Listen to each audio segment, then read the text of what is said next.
இல்ல இது பெரியார் மண் இல்ல, பெரியாரே ஒரு மண் தான் அப்படின்னு சொல்றது எப்படி ஆமாங்க, பார்க்கணும்? மண்ணு தாங்க. அதனாலதாங்க இவ்வளவு பேர் விளைஞ்சு நிக்கிறோம் நம்ம. அவர் மண்ணாக இருந்து, உரமாக இருந்து, நமக்கு அறிவூட்டி வளர்த்த ஆசானாக இருந்ததுனால இந்த மண்ணிலிருந்து இவ்வளவு பேர் நிக்கிறோங்க.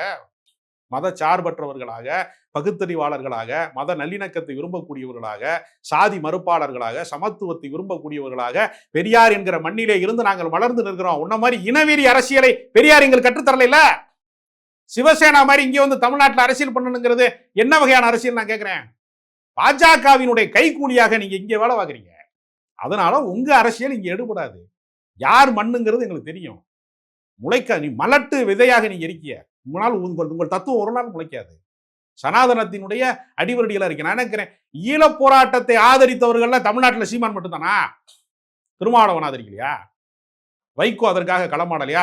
வைகோ ஈழத்துக்கு போகலைன்னா அவர் அரசியல் அவருக்கு மதிமுகவே இல்லையங்க. அதுக்காக தானங்க கட்சியை விட்டு அவர் நீக்கப்பட்டாரு. அவருடைய ஒட்டுமொத்த அரசியல் வாழ்க்கையுமே ஈழ அரசியல் தானே. அதனால தானே தேர்தல் அரசியல் அவர் வெல்லல. பிரபாகரனை காட்டி ஓட்டு வாங்க முடியல அவரால். சொல்றாங்கல்ல, பிரபாகரனை பெரியாரை காட்டி ஓட்டு வாங்க முடியும். பெரியாரை காட்டி ஓட்டு வாங்கிட்டு 5 முறை கலைஞர் முதலமைச்சர் ஆயிருக்காரு. 6வது முறை ஸ்டாலின் முதலமைச்சர் ஆகிட்டு 7வது முறை நான் ஆவேன்னு சொல்லிட்டு இருக்காரு. நீ காட்டி வாங்க பார்ப்போம். ஈழ அரசியலை முதல் முறையாக பேசியவர் நீங்களா?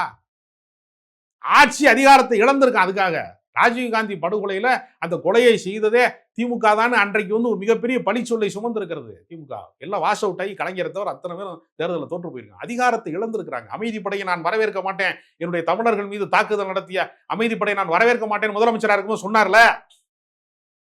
அவங்களுக்கு வரலாறு இருக்கிறது, உனக்கு என்ன இருக்கு? ஆட்டையை போடுறதுக்கு இது ஒரு வாய்ப்பு. ஈழத்தமிழர்களின் கண்ணீரை காசு பண்ணிக்கிட்டீங்க, அவ்வளவுதான்.